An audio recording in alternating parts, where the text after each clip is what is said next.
James Brown had an influence on early hip-hop in a lot of ways, but the most obvious is how early hip-hop DJs sampled his music. But was this purely coincidence? Or was it a calculated move by the Godfather of Soul to get people to sample his music? Was he trying to expand his Godfather title to encompass other genres of music? Had he tried this before? Where does disco fit in with all of this? Am I asking rhetorical questions in order to preview the rest of the video? Today I'm talking all about James Brown, his influence on early hip-hop, and how his comically failed attempt to claim that he invented an entirely different genre of music perfectly set him up to be the Godfather of hip-hop.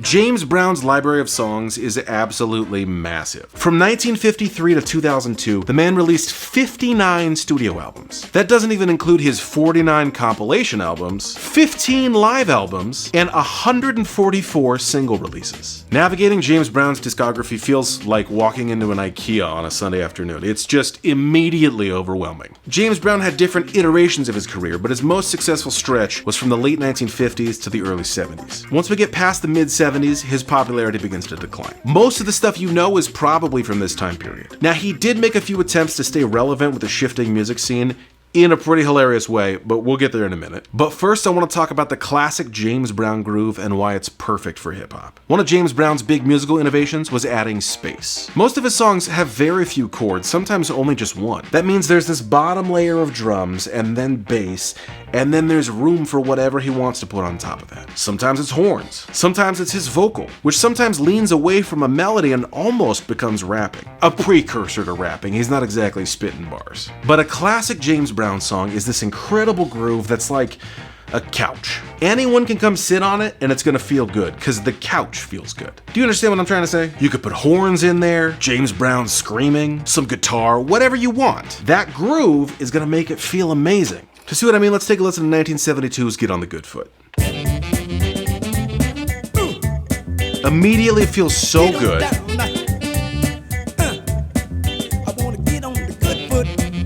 We got horns, we got James Brown. Doesn't feel crowded. He breaks it down a few times. Brings in horns.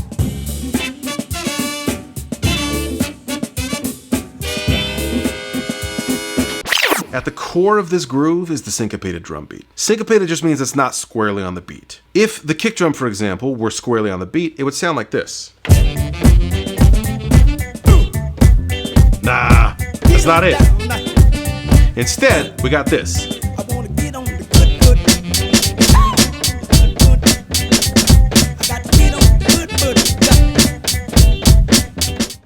One James Brown song in particular is one of the most sampled hip-hop grooves ever. But we're not there yet, we'll get there. This groove couch is the base layer. You can add anything on top that you want and it'll feel good. Horns, James Brown's vocal, and as it turns out, an MC.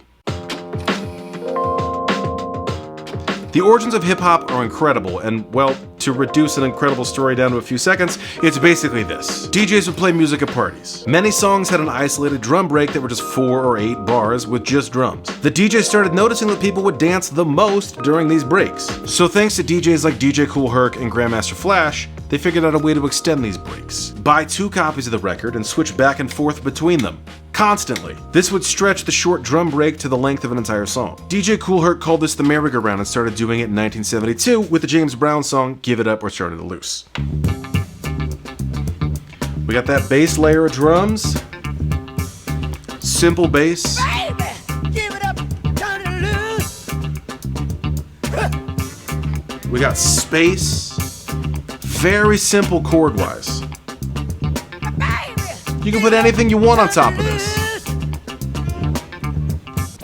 This groove feels incredible and it makes you want to dance, but after a while of this looping, it's almost begging you to layer something on top of it. So then what starts happening? The guy who's the announcer for the party, the MC, starts hyping the dancers up, starts speaking more rhythmically, and they begin rapping over these drum breaks. As the decade of the 70s progresses, this style gets more and more popular, these techniques take off, and hip-hop is born. As the songs get recorded, the genre evolves, adding additional production on top, other samples, drum machines, etc. But through the 80s, the basic technique stays the same. Start with a great drum break, and build it from there. There's just one problem.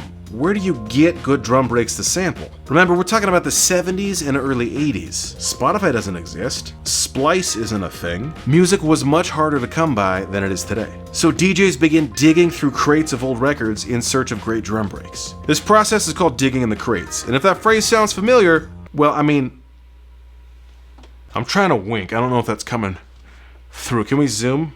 Another classic early hip-hop song, the one that everybody knows, is the 1979 hit Rapper's Delight by Sugar Hill Gang. It sounds like it's a sample of Good Times by Chic, but it was actually re-recorded by Sugar Hill Gang. They still got sued though. Good times. These are the good times. Leave your. I said the hip hop, you don't stop. But rock it out, baby, bubble to the boogity bang bang, the boogie to the boogity beat. In many ways, hip-hop was a reaction to disco, and I love Rapper's Delight because it's a bridge between the two genres. You've got one of the biggest disco songs re-recorded with rapping on top, and Rapper's Delight was one of the first mainstream hip-hop hits. Speaking of disco, before we talk about James Brown and hip-hop, we need to rewind a few years and talk about James Brown and disco, because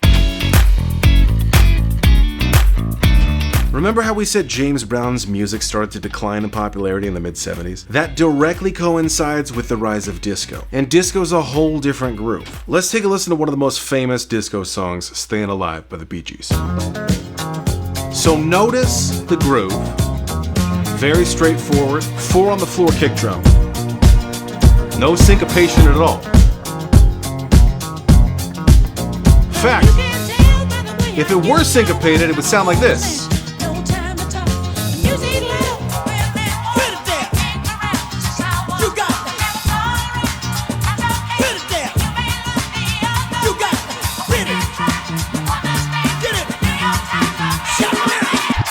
By the way, if you want an insane story about the Bee Gees, the Beatles, and Earth, Wind & Fire, watch this video. Disco is a completely different groove from James Brown. With that 4 on the floor kick, there's not room for much else. Plus, there's a lot of other stuff taking up space. This is less of a groove couch and more of a groove lazy boy. There's just not as much room. I'm really trying to make this analogy work. But that didn't stop James Brown. Even though his music wasn't as popular, he was determined to make his mark on disco by not only releasing disco songs, but claiming he invented disco. Here's the title track from the 1979 album, The Original Disco Man.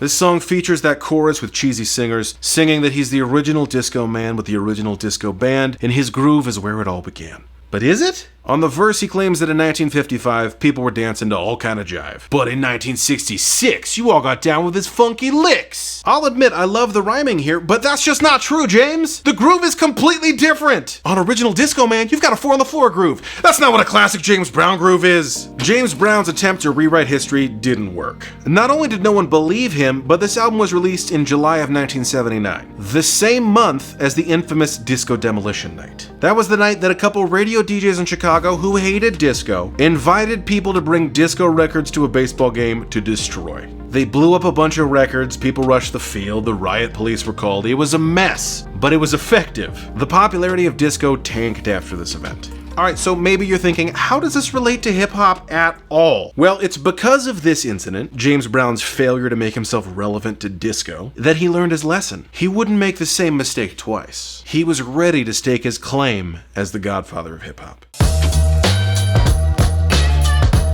If you haven't guessed already, the James Brown song that's one of the most sampled drum breaks in hip-hop history is 1970's Funky Drummer. But there's something strange going on here. Funky Drummer was released as a single in March of 1970. But when Funky Drummer was released, it didn't do that well. It didn't crack the top 50, and because James Brown has a million other songs and albums, it was largely out of the public eye, or ear I guess, for years. Then in 1986, James Brown releases the compilation album In the Jungle Groove, and Funky Drummer is the second track.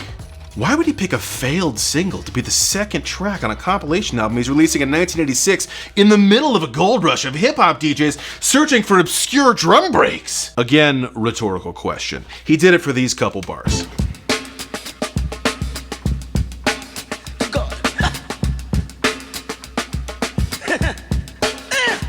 That's it, just those bars, that's all you need. James Brown knows what's up. He knows exactly what he's doing here. He knows that even though this song didn't do well, that drum groove is infectious. And if he can just put it in the ears of hip-hop DJs, they'll take it and run with it, looping it for hours on end. Sure, I'm speculating here, but here's why I think this is true. Because just a couple tracks later on the same album, Old JB hits us with Funky Drummer, parentheses, bonus beat reprise, which is just an edited loop of the Funky Drummer drum break with the occasional phrase from James. Ain't it funky? Ain't it funky? Rhetorical questions only. Ain't it funky? It's 1986. James Brown knows that hip-hop DJs are searching for great deep-cut drum breaks, so he gives them one. He also knows that they're gonna loop it, so he went ahead and did that too. James Brown is begging to be sampled. And I mean, it worked. Let's take a listen to some of the samples.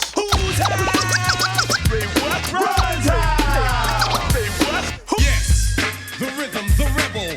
Without a pause, I'm lowering my level. MC Ren, will you please give your testimony to the jury about this fucked up incident? I'm gonna knock you out. Mama said knock you out. Please don't pull me over, Mr. Officer. Don't pull me over, Mr. Officer, please. Boogie driving rap is life where I'm from. Where I'm from, I might play with Izzy where I'm from. Funky Drummer was originally released in 1970, but it wasn't until 1986's re-release that everyone started sampling it. This break has been sampled by a lot of artists. WhoSampled.com lists 1,749 instances of this song being sampled. In addition to the artists I just played, we're talking Dr. Dre and Snoop Dogg, Mos Def, Nicki Minaj, Slum Village, Beastie Boys, De La Soul, Ice Cube, Big Daddy Kane, DJ Jazzy Jeff and the Fresh Prince, Criss Cross, A Tribe Called Quest, Pete Rock and CL Smooth, 2 Live Crew. If it sounds like I'm just naming every early hip-hop artist, that's the point. We're just talking about this one drum break from this one song. Some of these just sample the drums, others James Brown's vocals, but my favorite is when James Brown got high on his own supply and sampled himself for the 1988 album I'm Real. This is James Brown's often not talked about New Jack Swing hip-hop-esque album. He's not quite singing as much, there's a little more rapping, but also, James, you don't have to do this. The album opens with the title track and James Brown calling out all the copycats out there and claiming he's the original. My favorite line is, "All you people think you got pull, better take my voice off your records till I'm paid in full." He knows he's being sampled and he wants to get paid. In another track called Interview, which is just a 44-second interview, when asked if hip-hop beats are the same as his music, he replies, "The beat is things I did 20 years ago." Yeah, man, you basically spoon-fed Funky Drummer to everybody and now you're mad that they took the bait? The weirdest full circle moment on the album is on the song She Look All Kinda Good, where he samples Funky Drummer.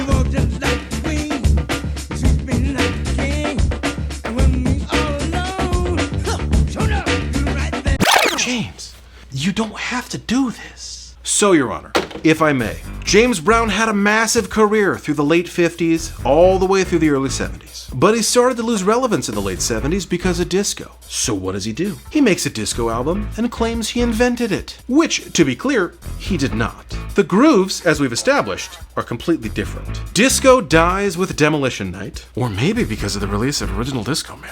And James Brown's attempt to be relevant with a new genre fails. So then it's a few years later, and hip-hop is blowing up. Well, old JB's learned his lesson. This time he decides to go a different route. He goes the Inception route. If he can make them think it's their idea, he's Jill Scott. Golden. So he digs up a great drum break from an obscure failed song, re-releases it along with a 3-minute loop of the drum break, which is exactly what hip-hop DJs are searching for, and he waits. Oh, the DJs take the bait. They start sampling the drum break and making new songs. Then James Brown pulls up about 2 years later, again claiming, oh, this whole other genre of music? Yeah, I invented that. Except this time, he's got proof. See? Oh, you sampled his music. James Brown's the Godfather of Hip Hop. All of this is just dripping with irony, considering that Clyde Stubblefield, the drummer who actually played the drum break on Funky Drummer, was never credited and never paid royalties, and he hated the song. This is an incredible drum break, and hip-hop would not be the same without it. The groove feels so good, it's that comfy couch that you can build anything on, including building a hip-hop song and rapping on top. James Brown was the Godfather of Soul. Was he the original disco man, the Godfather of disco? No, he wasn't. Was he the Godfather of Hip Hop, though? Is the funky drummer break a crucial piece of early hip hop? Did he have massive influence over the genre, despite his later comical attempt to claim that he invented it? Am I just gonna keep asking rhetorical questions until the end credits cut me off? For more music history videos, check out the rest of my channel, and also, hey, drop a comment, say what's up. I mentioned that crazy story about the Bee Gees, the Beatles, and Earth, Wind & Fire. I'll drop a link in the description for that video. Thank you for watching, and I'll see you on the next one.